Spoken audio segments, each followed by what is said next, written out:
September Ganesh ପୂଜା ଠାରୁ 4ଟି ରାଶିର ଭାଗ୍ୟ ଚମକିବ। ପ୍ରଭୁ ଗଣେଶ କରିବେ ଧନର ବର୍ଷା। ଏହି 4ଟି ରାଶିଙ୍କ ପାଇଁ ଭାଗ୍ୟ ବଦଳିବାକୁ ଯାଉଛି। ଗଣେଶ ପୂଜାରେ 7 ସେପ୍ଟେମ୍ବର ପବିତ୍ର ଗଣେଶ ପୂଜା ପଡ଼ୁଅଛି। ଏହି ଗଣେଶ ପୂଜା ଦିନ ଆପଣଙ୍କର ଭାଗ୍ୟ ବଦଳିବାକୁ ଯାଉଛି। କୁମ୍ଭ ରାଶିଙ୍କ ଉପରେ ପ୍ରଭୁ ଗଣେଶ ଏବଂ ମା ଲକ୍ଷ୍ମୀଙ୍କ କୃପା ରହିଛି। ଆପଣଙ୍କୁ ଅଚାନକ ଧନ ପ୍ରାପ୍ତି ହେବାର ସୁଯୋଗ ରହିଛି। ଯେଉଁମାନେ ଚାକିରି କରୁଥିଲେ ସେ ତାଙ୍କ ଚାକିରିରେ ଉନ୍ନତି ପାଇବାକୁ ଚାହୁଁଛନ୍ତି। ଯେଉଁମାନେ ବିଜନେସ୍ କରୁଥିଲେ ସେ ତାଙ୍କ ବିଜନେସ୍ରେ ଲାଭ କରିବାକୁ ଯାଉଛନ୍ତି। ଆପଣଙ୍କ କର୍ମମୟ ଜୀବନରେ ପରିବର୍ତ୍ତନ ହେବାକୁ ଯାଉଛି। ସବୁ ଦିଗରୁ ଲାଭ ମିଳିବାକୁ ଯାଉଛି।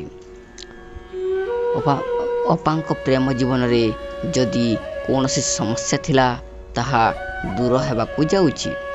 ଏହି ଗଣେଶ ପୂଜା ପରେ ଆପଣଙ୍କୁ ବହୁତ ବଡ଼ ଖୁସି ଖବର ମିଳିବାକୁ ଯାଉଛି। ବୃଷ ରାଶିଙ୍କ ଉପରେ ପ୍ରଭୁ ଗଣେଶଙ୍କ କୃପା ରହିଛି। ଆପଣଙ୍କ ସବୁ ସମସ୍ୟା ରହିଛି। ଖୁସି ଲାଗି ରହିବ।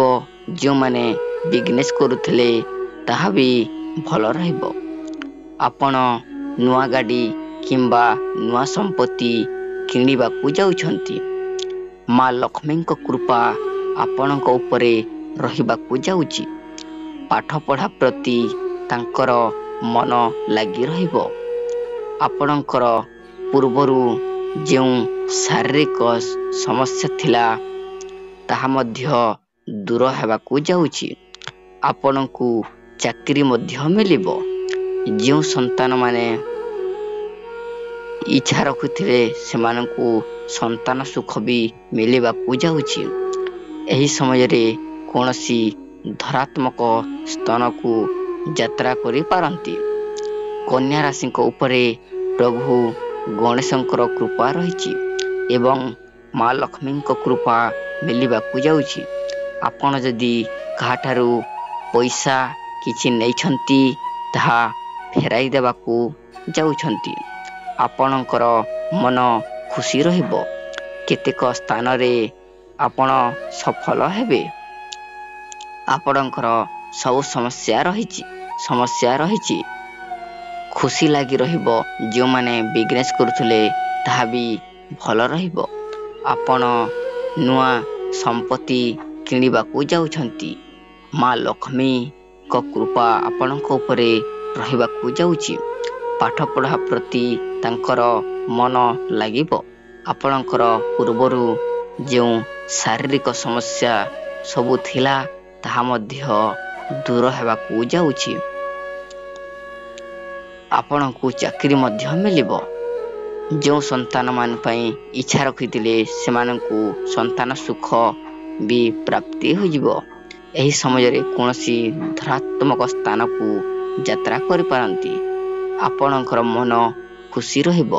ପ୍ରତ୍ୟେକ ସ୍ଥାନରେ ଆପଣ ସଫଳ ହେବେ। ଅଟକି ରହିଥିବା କାମ ସୁରୁଖୁରୁରେ ହେବ। ଆପଣଙ୍କୁ ବହୁତ ସାରା ଖୁସି ମଧ୍ୟ ମିଳିବ। ପ୍ରଭୁ ଗଣେଶ ଏବଂ ମା ଲକ୍ଷ୍ମୀ ବହୁତ ସାରା କୃପା ଦେବାକୁ ଯାଉଛନ୍ତି। ତୁଳା ରାଶିଙ୍କ ଉପରେ ପ୍ରଭୁ ଗଣେଶଙ୍କର କୃପା ରହିଛି। ଆପଣଙ୍କୁ ଅଚାନକ ଧନ ମିଳିବାକୁ ଯାଉଛି। ଆପଣ ସବୁ କାମରେ ସଫଳ ହେବେ।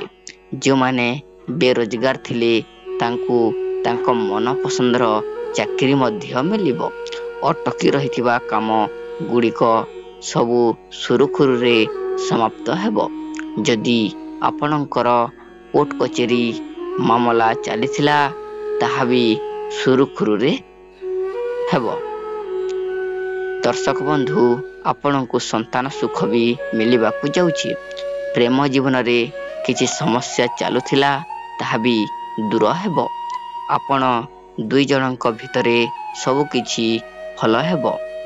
ବୁଲିବାର ଯୋଗ ବି ରହିଛି।